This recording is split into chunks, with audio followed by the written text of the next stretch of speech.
ये लोग क्या कहेंगे कि बीमारी से जिस दिन आप बाहर निकल जाएंगे, लोग कुछ नहीं कहेंगे, आप सत्ता पे बैठ जाएंगे। मंदिर में बम धमाका, हाई कोर्ट में बम धमाका, तो कहां गए बम धमाका करने वाले? कहां चले गए?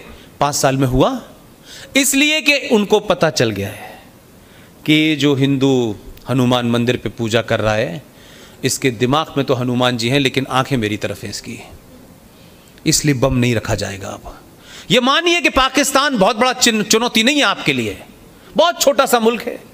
मैं तो उनके मुल्क में भी कहता था भाई 4 सूबों का मुल्क है तुम्हारा, टोटल पॉपुलेशन 20 करोड़ है।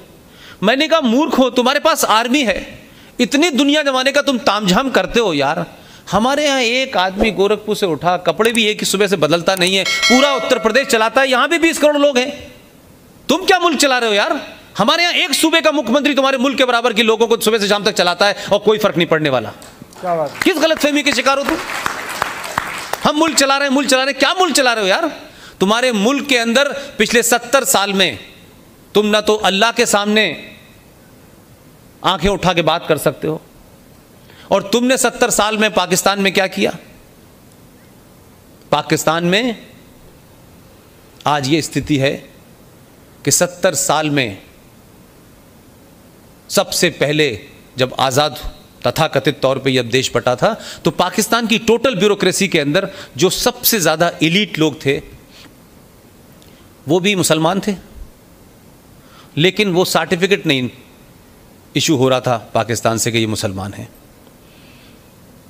तो सबसे पहले आपने क्या काम किया? वो पढ़े लिखे लोग थे, मुसलमान थे, वो भी नमाज पढ़ने जाते थे, लेकिन सिर्फ इतना ही फर्क था कि उन्होंने कहा कि ये जो पैगंबरों के आने का सिलसिला है, ये कहते हैं कि मोहम्मद साहब आखिरी हैं, उससे पहले सब आ चुके। 1,24,000 पैगंबर मोहम्मद साहब के आने से पहले आ चुके।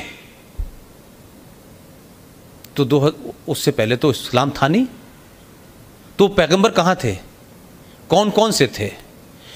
लेकिन दूसरे लोग ये मानते हैं कि पैगंबरों के आने का सिलसिला जब तक जारी रहेगा जब तक इस धरती के ऊपर मानव जिंदा है। आप भी यही मानते हैं? तो उन लोगों का कहना यह था कि भाई हमारे भी आए हैं, हम इनको भी मानते हैं, उनको भी मानते हैं, लेकिन इनको भी मानते हैं। उनका नो, हमने मुल्क बनाया है। तो पहली फुर्सत में जो पाकिस्तान की ब्यूरोक्रेसी थी, उसमें जो सबसे पढ़े लिखे लोग थे उन्हें हम अहमदिया कहते हैं, उनको आपने गैर मुस्लिम घोषित कर दिया कि ये मुसलमान नहीं हो सकते। यानी दुनिया की पहली ऐसी कौम है कि जिस कौम का रहबर यह कहता हो कि अगर तुम्हें इल्म लेने के लिए, उस जमाने चीन जाना बड़ी बात मानी जाती थी कि इल्म लेने के लिए, शिक्षा लेने के लिए अगर तुम्हें चीन जाना पड़े तो जाना। उसके मानने वाले ऐसे मैंने जाहिल पहली बार देखे हैं कि जिसके पास शिक्षा है, जो दानिश्वर है, सिर्फ इसलिए कि आप जाहिल हैं, वो पढ़ा लिखा है, तो उससे सीखने की जगह आपने कहा नहीं, आप मुसलमान ही नहीं है, आपका कत्ल वाजिब है। तो पाकिस्तान में अहमदियों को मारना जस्टिफाई है धार्मिक तौर पे। वहां से आगे बढ़े तो शिया आ गए, वो भी पढ़ी लिखी कौम थी। तो आपने पाकिस्तान में शियाओं को गैर मुस्लिम घोषित कर दिया है। तो आखिर कौन है ये? कौन लोग है भाई? जिस पाकिस्तान को बनाने के बाद बड़े खुश थे कि अब तो हमारी हुकूमत होगी, अब तो हम पूरी दुनिया, और अब तो ये मानते हैं कि पाकिस्तान को अल्लाह ने बनवाया है। अब ये अल्लाह से कब उनकी बात हुई पता नहीं, और बनवाया है तो किस लिए बनवाया अल्लाह ने ये नहीं बताया। तो अब वहां की स्थिति यह है भाई कि अगर भारत 6 महीने पाकिस्तान का नाम न ले, सिर्फ नाम न ले पाकिस्तान का 6 महीने में, तो आप सोचिएगा इतनी सिविल वार होगी कि आप देखते रह जाएंगे। ये तो धन्यवाद देना चाहिए हमारे यहाँ के कुछ नेताओं को, कुछ पार्टी के लोगों को, जो अपने आदमी भेज के कहते हैं कि नहीं नहीं आपको हमारी ज़रूरत है, हम चाहते हैं हमारी मदद करें, हमारे यहाँ सरकार हम अकेले नहीं हटा पा रहे, आप अपनी कुछ ताकत हमें दें। इसलिए उसकी रिलेवेंस बनी हुई है। 6 महीने भारत पाकिस्तान के बारे में बात करना बंद कर दे, पाकिस्तान में सिविल वॉर होगी। उनकी यूनिटी का ही फॉर्मूला यह है एंटी इंडिया,